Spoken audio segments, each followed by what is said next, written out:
Hi, Gary here.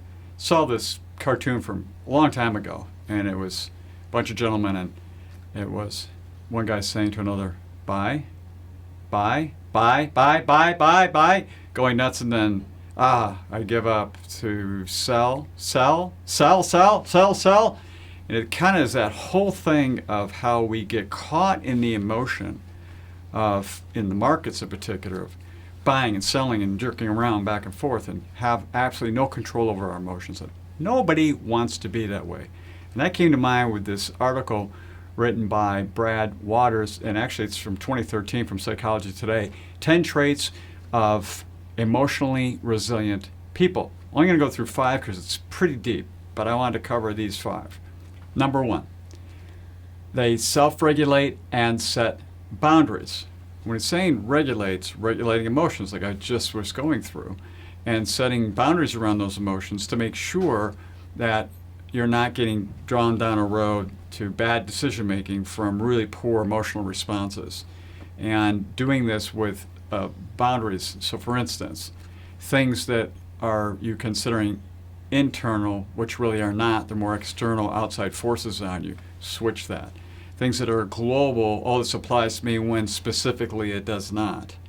Things you feel are permanent when you can make them impermanent. It's just a framing of looking at this from a different viewpoint to make sure you get caught up in the emotion of whatever it is that's coming at you.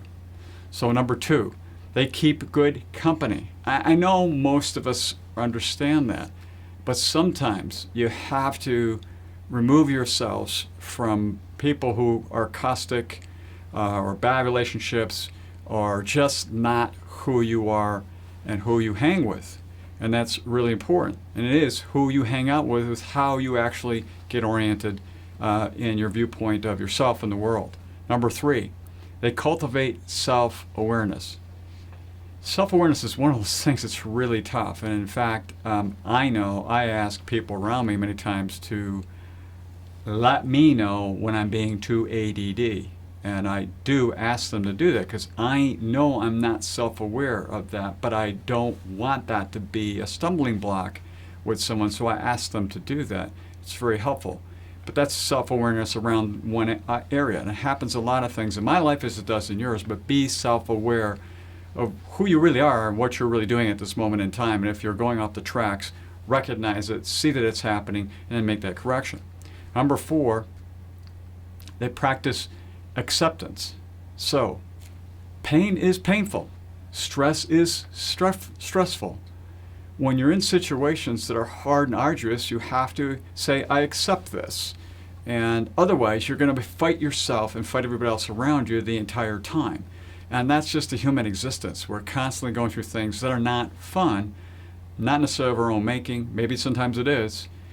We just have to accept that this is what it is and go forward with it, and it makes life a lot easier for yourself and those around you. And number 5, they're willing to sit in the space of non-judgment and not knowing. So when you look at this, we judge everything every day. This person is stupid. That person is ugly. This situation is horrible. The weather is bad. You can go on. And we're constantly judging and judging all the time. It's hard not to be non-judgmental. It's very difficult, but it is so darn important, especially what is going on now with everything that comes at us through all the social media, all of the press, all of the media that's out there, because it's constantly trying to get us to be judgmental on a continual basis.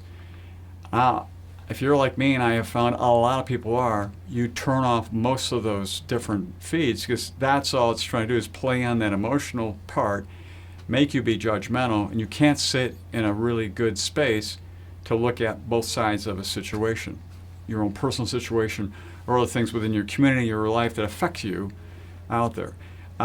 This article is great. It's got a lot more depth to it. You can read it a few times. I thought it was something, give your own self some consideration and think about when you're trying to look at making your life a little better than it currently is. So until next time, enjoy.